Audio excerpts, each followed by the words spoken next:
Hello dear student, myself Mohammad Imran Ansari. Dear student, today we will discuss about biomolecule part number 10 and आज का हमारा जो topic है RNA है।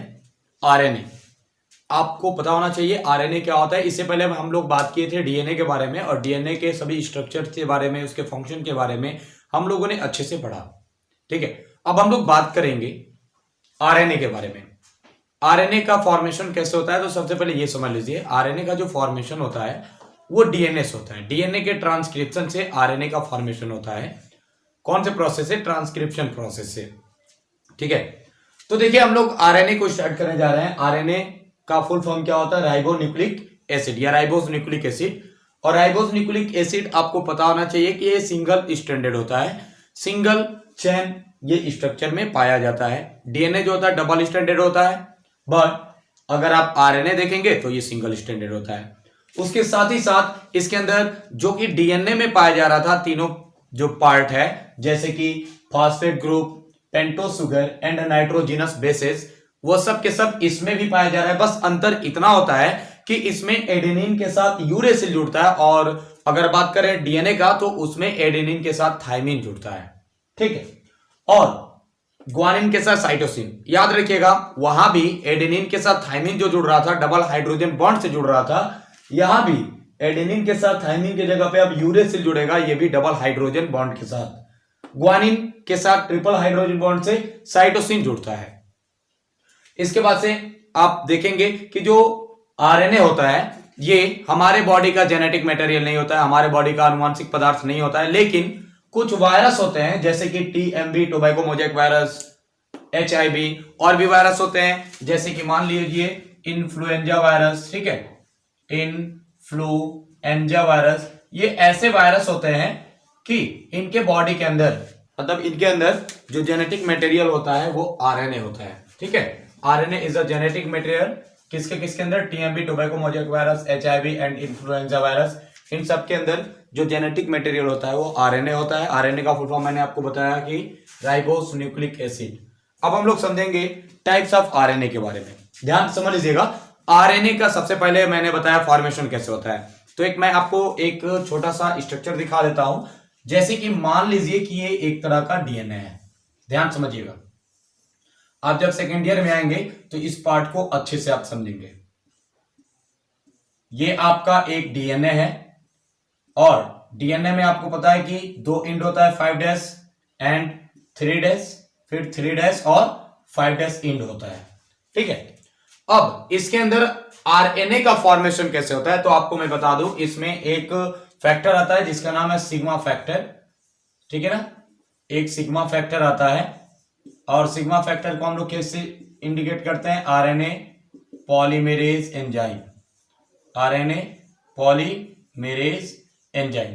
जब आरएनए पॉलीमेरेज एंजाइम आता है तो याद होना चाहिए आपको, ये जो आता है आरएनए पॉलीमेरेज एंजाइम, वैसे ये अंदर आने के बाद से डीएनए के जितने भी स्ट्रैंड होते हैं उसको ब्रेक करना शुरू कर देता है। और जब तक टर्मिनेटर पार्ट नहीं आता है, मतलब कि जब तक स्टॉप पार्ट नहीं आता है, जिसको हम लोग रो फैक्टर के नाम से भी जानते हैं, तब तक ये डीएनए के पार्ट को ब्रेक करता रहता है, तोड़ता रहता है, जैसे कि आप देख सकते हैं।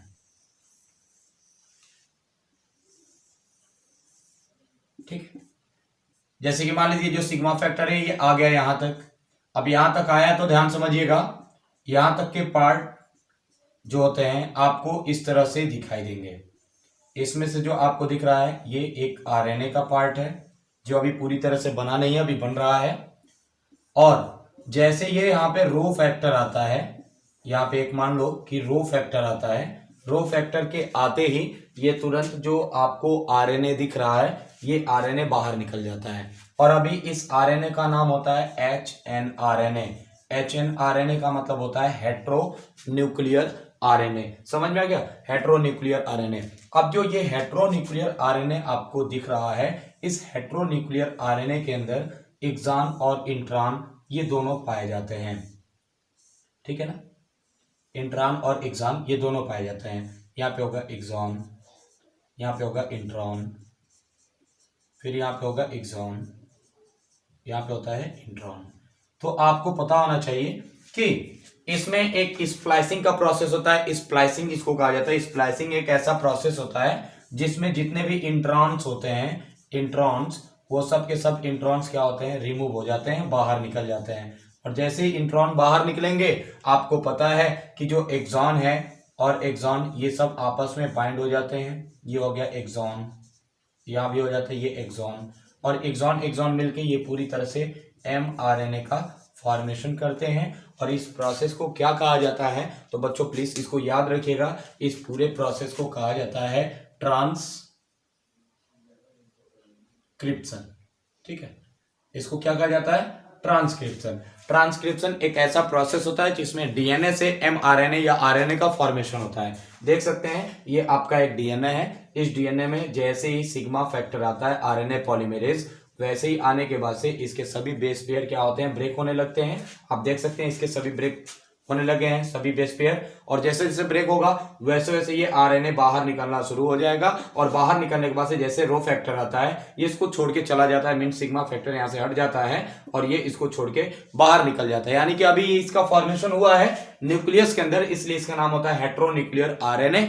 अब देखिए हेट्रोन्यूक्लियर आरएनए से यहाँ पे ये बाहर निकलता है, तो इसमें स्प्लाइसिंग का प्रोसेस होता है। स्प्लाइसिंग का प्रोसेस में क्या होता है, जितने भी इंट्रॉन्स होते हैं वो सब बाहर निकल जाते हैं और बचता है एक्सॉन। ये एक्सॉन आके पूरी तरह से mRNA का फॉर्मेशन कर लेते हैं, और ये mRNA अब यहां से निकल के चला आता है कहां पे, आपको पता होना चाहिए कि ये सेल के साइटोप्लाज्म में आ जाता है, और साइटोप्लाज्म में आके वेट करना शुरू कर देता है किसका, तो याद रखिएगा साइटोप्लाज्म में जैसे ही आता है तो इसके पास कोडान्स होते हैं, कुछ इसके पास कोडान्स होते हैं। इस कोडान्स को कैरी करने के लिए कुछ एंटी कोडान्स पाए जाते हैं। ये 5' एंड होगा, ये 3' एंड होगा। ठीक है, मान लो यहाँ पर है AUG, यहाँ पर होता है CAU, यहाँ पे UAC या UA, और यहाँ पे आप मान लीजिए U, और यहाँ पे UA और A। ठीक है, ये कोडान्स होता है। ठीक है, कोडान्स का मतलब हो गया इस mRNA को, एक्सॉन एक्सॉन को देखेंगे तो इस तरीके से आपको दिखाई देगा, कहां पे, साइटोप्लाज्म में। ये साइटोप्लाज्म में इस तरीके से आपको दिखाई देगा। अब जैसे ये mRNA आता है, याद रखिएगा mRNA यहां पर आने के बाद, mRNA जैसे ही साइटोप्लाज्म में आता है, इस साइटोप्लाज्म में आने के बाद से अब ये वेट करना शुरू कर देता है tRNA का और rRNA का। तो मैं आपको बता दूं, जो rRNA आपको दिख रहा है इसको हम लोग राइबोसोमल RNA कहते हैं। राइबोसोमल RNA के पास से दो सब यूनिट होता है, एक होता है लार्जर सब यूनिट और एक होता है स्मॉलर सब यूनिट। ठीक है, तो याद रखिएगा लार्जर और स्मॉलर सब यूनिट का काम क्या होता है। जो लार्जर सब यूनिट होता है ये ऊपर की तरफ आ जाता है, ध्यान समझिएगा, ये लार्जर सब यूनिट हो गया, और जस्ट इसके नीचे अगर आप देखेंगे तो ये जो पार्ट आपको दिख रहा है ये छोटा सा, ये स्मॉलर सब यूनिट है। ये मैग्नीशियम आयन से क्या होते हैं, दोनों बच जाते हैं मैग्नीशियम आयन से। ठीक है, मैग्नीशियम आयन से ये दोनों क्या होते हैं, बाइंड हो जाते हैं। अब होता क्या है, याद रखिएगा, ये जो आपको tRNA दिख रहा है, tRNA, ये इसको क्लोवर लीफ मॉडल के नाम से भी जाना जाता है, क्योंकि ये लौंग के पत्ती के आकार का दिखाई देता है। जो आपको tRNA दिख रहा है, tRNA अगर आप इसका स्ट्रक्चर देखेंगे तो यहाँ पे मैं आपको इसका छोटा सा एक स्ट्रक्चर बना के दिखा देता हूं, ध्यान से समझिएगा। ये इसका tRNA का एक छोटा सा स्ट्रक्चर है। इस tRNA के पास ये जो पार्ट आपको देख रहे हैं, ये पार्ट होता है एमिनो एसिड बाइंडिंग साइट। ठीक है, इसके पास होता है एमिनो एसिड बाइंडिंग साइट, और नीचे अगर आप देखेंगे तो ये जो पार्ट आपको दिख रहा है ये होता है एंटी कोडान बाइंडिंग साइट। ठीक है, ये होता है एंटी कोडान बाइंडिंग साइट। ठीक है, तो ये क्या होता है, ये एक एक करके और आता है, इस जो आप mRNA को देख रहे हैं, इस mRNA से आके मैच करता है अपने एंटी कोडान से। इस कोडान के साथ अगर मैच कर गया तब तो इसके साथ आके जुड़ जाएगा, और अगर नहीं जुड़ा, मतलब मैच नहीं किया तो नहीं जुड़ेगा, और यहां से ये क्या होता है, बाहर निकल जाता है। ठीक है, अब थोड़ा सा आपको मैं बता दूं एक कोडान्स के बारे में, तो आपको मैं बता दूं कि जो कोडान्स होते हैं, कोडान्स नियर अबाउट 64 होते हैं। कितने होते हैं, 64 कोडान्स पाए जाते हैं। थोड़ा सा मैं इसको आप लोग बता देता हूं ताकि ये समझने में आपको आसानी रहे। 64 कोडान्स होते हैं, कितने, 64 कोडान्स टोटल मिला के पाए जाते हैं। ठीक है, 64 कोडान्स में से आपको पता होना चाहिए जो 61 कोडान्स होते हैं, 61 कोडान्स ये 21 या 20 एमिनो एसिड को कैरी करने का काम करते हैं, मतलब ढोने का काम करते हैं, जिसमें से जो 3 जो कोडान्स होते हैं इन कोडान्स को कहा जाता है स्टॉप कोडान। स्टॉप कोडान मतलब किसी भी प्रकार के एमिनो एसिड को ये नहीं ढोते हैं। कौन कौन से होते हैं तो याद रखिएगा UAA, UAG और एक और आता है UGA। ये ऐसे एंटी कोडान्स होते हैं या कोडान्स होते हैं जो किसी भी प्रकार के एमिनो एसिड को कैरी नहीं करते हैं, और 61 कोडान्स 20 एमिनो एसिड को कैरी करते हैं, जिसमें से एक होता है AUG। ये एक तरह का स्टार्टिंग कोडान होता है, स्टार्टिंग कोडान होता है, ठीक है ना, स्टार्टिंग कोडान। ये हो गया स्टार्टिंग कोडान, और याद रखिएगा ये स्टार्टिंग कोडान हो गया। अब इसमें आप लोग अगर देखेंगे तो जो 64 कोडान्स आपको मैंने अभी बताया, इस 64 कोडान्स को आप इस फिगर के द्वारा आप अच्छे से देख सकते हैं। ये 64 कोडान्स आपको दिख रहा होगा। इस 64 कोडान्स में से जो 3 कोडान्स मैंने आपको बताया वो स्टॉप कोडान्स होते हैं जो किसी भी एमिनो एसिड को कैरी नहीं करते हैं। जिसमें से अगर आप 61 कोडान्स में से एक कोडान्स को देखेंगे जिसका नाम है AUG, वो AUG जो होता है वो स्टार्टिंग कोडान होता है, और आप देख सकते हैं वो मेथियोनिन एमिनो एसिड को कैरी करता है। अगर वो नहीं रहेगा तो प्रोटीन का सिंथेसिस भी नहीं हो पाएगा ठीक से, उसका रहना सबसे ज्यादा जरूरी है, ठीक है। जैसे ही AUG स्टार्ट करता है वैसे ही एमिनो एसिड आपस में जुड़ के पॉलीपेप्टाइड श्रृंखला का फॉर्मेशन करते हैं, चेन का फॉर्मेशन करते हैं और प्रोटीन बना लेते हैं। उसी चीज को मैं आपको समझाना चाहता हूं। तो ये बात आपको समझ में आ गया होगा। इस 64 कोडान्स में से आपको सब अच्छे से समझ में आ गया होगा। तो ये 64 कोडान्स mRNA में पाए जाते हैं, और इस 64 कोडान्स को कोडित करने के लिए, ढोने के लिए tRNA होते हैं, ठीक है ना। जैसे tRNA मैंने आपको बता दिया यहाँ पे। अब मान लो tRNA के पास UAG है, ठीक है, UAG, तो ये आता है यहाँ से और चला आता है कहाँ पे, इस mRNA के पास। तो देखिए A के साथ U जुड़ता है ना, देखिए यहाँ पे A के साथ U जुड़ता है, तो A के साथ U जुड़ जाएगा, वेरी गुड। उसके बाद से देखिए U के साथ A भी जुड़ जाएगा, बहुत अच्छा बात है। लेकिन G के साथ G यहाँ पर नहीं जुड़ेगा। जब नहीं जुड़ेगा तो ये आएगा, इससे मैचिंग नहीं होगा, तो तुरंत इसको छोड़ के फिर से वापस अपने जहां जिस स्थान से आया था उस स्थान पे चला आता है। अब मान लीजिए यहाँ पे C आ गया, अब मिलाते हैं, देखिए अब फिर से ये आएगा इसको मैच कराने के लिए। तो देखिए U के साथ A बिल्कुल मैच कर जाएगा, A के साथ U और C के साथ G 100% मैच कर जाएगा। मतलब कि ये जो आपको दिख रहा है ये इस प्रकार से आएगा और इससे आके इस प्रकार से मैच कर जाएगा। ध्यान से समझिएगा इस पार्ट को जो मैं आपको समझा रहा हूं। और ये जो ऊपर आप देख रहे हैं यहाँ पे होता है एमिनो एसिड। ये क्या है, एक तरह का एमिनो एसिड है। समझ में आ गया ना, ये क्या है, एक तरह का एमिनो एसिड है। ये एक एमिनो एसिड हो गया, ठीक। अब एमिनो एसिड के साथ ये कौन कौन सा पार्ट था, तो A के साथ U आप देख सकते हैं, U के साथ A और G के साथ C, ये सब आके इसके साथ ऐसे ज्वाइन हो जाएंगे। समझ में आ गया, ये ज्वाइन हो गया। अब ज्वाइन होने के बाद जस्ट अब ये थोड़ा सा आगे की ओर बढ़ता है, आगे की ओर बढ़ता है, देखता है ये CAU है। तो CAU अगर आप देखेंगे तो CAU के लिए एंटीकोडान्स क्या होंगे, तो याद रखिएगा CAU के लिए यहां पर होगा GUA।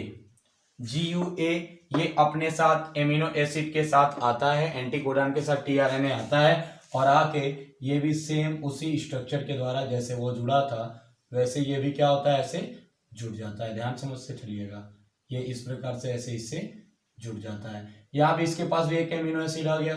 अब ये एमिनो एसिड और ये एमिनो एसिड एक बॉन्ड से जुड़ते हैं, जिस बॉन्ड का नाम है पेप्टाइड बॉन्ड। क्या नाम होता है, पेप्टाइड बॉन्ड। अब बहुत पेप्टाइड बॉन्ड मिलके पॉलीपेप्टाइड चेन का फॉर्मेशन कर लेता है। अब देखिए यहाँ पे क्या हो जाएगा, C के साथ अभी मैंने बताया G, A के साथ U और U के साथ A। समझ में आ गया, ये दो जुड़ गया। अब दो जुड़ने के बाद से होता क्या है, अब ये थोड़ा सा आगे की ओर बढ़ता है, मतलब कि अब इसके पास आता है। तो इसके पास आएगा तो याद रखिएगा ये यहां से एक पार्ट को छोड़ देता है पूरी तरीके से एमिनो एसिड को, तो ये जोड़ के छोड़ देगा। बाकी यहाँ से जो tRNA आपको दिख रहा है, ये tRNA इसका साथ भी पूरी तरीके से छोड़ देता है। देखिए ये tRNA छोड़ दिया इसका साथ। tRNA छोड़ने के बाद से अब क्या होता है, ये एक स्टेप और आगे की ओर बढ़ जाता है। ये आपका लार्जर सब यूनिट है, ये आगे की ओर बढ़ जाता है यहाँ पे, ठीक है, और ये भी आगे की ओर बढ़ता है ऐसे। और ये जो पार्ट आपको दिख रहा है ये यहाँ से थोड़ा सा छोटा हो जाएगा यहाँ पे, ठीक है। तो अब अगर आप देखेंगे तो ये UAC है, तो UAC के लिए एंटीकोडॉन्स क्या चाहिए, तो याद रखिएगा U के साथ A आता है, A के साथ U आता है, C के साथ G आता है, ये आ गया AUG भी आएगा इस प्रकार से, ठीक है।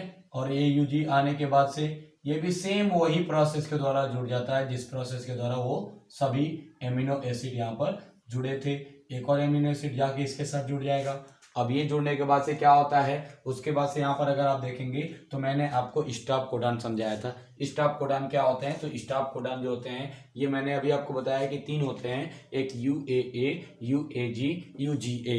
ये तीनों में से किसी भी प्रकार के अगर स्टॉप कोडॉन आते हैं तो ये स्टॉप कोडॉन इसको आगे बढ़ने से पूरी तरीके से रोक देते हैं, यानी आगे बढ़ने नहीं देंगे और प्रोटीन का फॉर्मेशन नहीं हो पाएगा। मतलब कि ये जब आते हैं तो आने के बाद से इसको पूरी तरह से स्टॉप कर देते हैं। इसको कहा जाता है स्टॉप कोडॉन, स्टॉप कोडॉन। और आपको पता है स्टॉप कोडॉन किसी भी प्रकार के एमिनो एसिड को कैरी नहीं करता है। तो होता क्या है, जैसे ही ये स्टॉप कोडॉन आता है, ये जितने भी आपको tRNA दिख रहे हैं ये tRNA छोड़ देते हैं इसको, और छोड़ने के बाद से तुरंत यहाँ से हट जाते हैं। tRNA यहाँ से हटने के बाद से होता क्या है, जो आप ये राइबोसोम्स के जो पार्टिकल देख रहे हैं, ये राइबोसोम सब यूनिट जो आप देख रहे हैं, लार्जर सब यूनिट और स्मॉलर सब यूनिट, ये लार्जर और स्मॉलर सब यूनिट ये दोनों के दोनों टूट जाते हैं। टूट के दोनों क्या हो जाएंगे, अलग अलग हो जाते हैं और चले जाते हैं ये साइटोप्लाज्म में, यानी कोशिका द्रव्य में। और कोशिका द्रव्य में जाने के बाद से याद रखिएगा, ये कोशिका द्रव्य में जाने के बाद से ये फिर से अब दूसरे mRNA के पास चले जाते हैं और वहां पे वही प्रोसेस फिर से स्टार्ट कर देते हैं, ठीक है। और जो आपको ये एमिनो एसिड दिख रहा है, ये एमिनो एसिड आपस में कंडेंस हो जाता है। कंडेंस होके आपस में मिलके एक ये पॉलीपेप्टाइड श्रृंखला का फॉर्मेशन कर लेता है। पॉलीपेप्टाइड श्रृंखला का फॉर्मेशन कर लेता है। पॉलीपेप्टाइड आप इसको चैन भी कर सकते हैं। और ये पॉलीपेप्टाइड जैसे ही चैन आपस में ऐसे कंडेंस होते हैं, मिलते हैं, तो इस पूरे कंडेंस फॉर्म को कहा जाता है प्रोटीन। और इसी प्रक्रिया को कहा जाता है प्रोटीन सिंथेसिस। मैंने आपको प्रोटीन सिंथेसिस भी बता दिया, समझ में आ गया। यह है प्रोटीन सिंथेसिस, जो कि आपको सेकेंड ईयर में इसको और अच्छे से डीपली समझाया जाएगा। अभी फिलहाल आप लोग इतना समझिए कि mRNA क्या होता है, कहाँ से इसका फॉर्मेशन होता है। तो मैंने आपको बताया कि जितने भी RNA होते हैं वह DNA के जो ट्रांसक्रिप्शन होते हैं, DNA के ट्रांसक्रिप्शन से ही RNA बनते हैं। जैसे mRNA हो गया, tRNA हो गया, rRNA हो गया। mRNA मतलब मैसेंजर RNA, जो कि इसका फॉर्मेशन होता है न्यूक्लियस के अंदर। जो DNA होता है DNA के अंदर से होता है, इसलिए उसको हेटेरोन्यूक्लियर RNA होता है। और वहां से वो बाहर निकल के चला जाता है कोशिका द्रव्य में। और आप देख सकते हैं इस तरह से कोडॉन्स अपने पास ये लिए रहता है। इसके आने के बाद से rRNA आता है, राइबोसोमल RNA।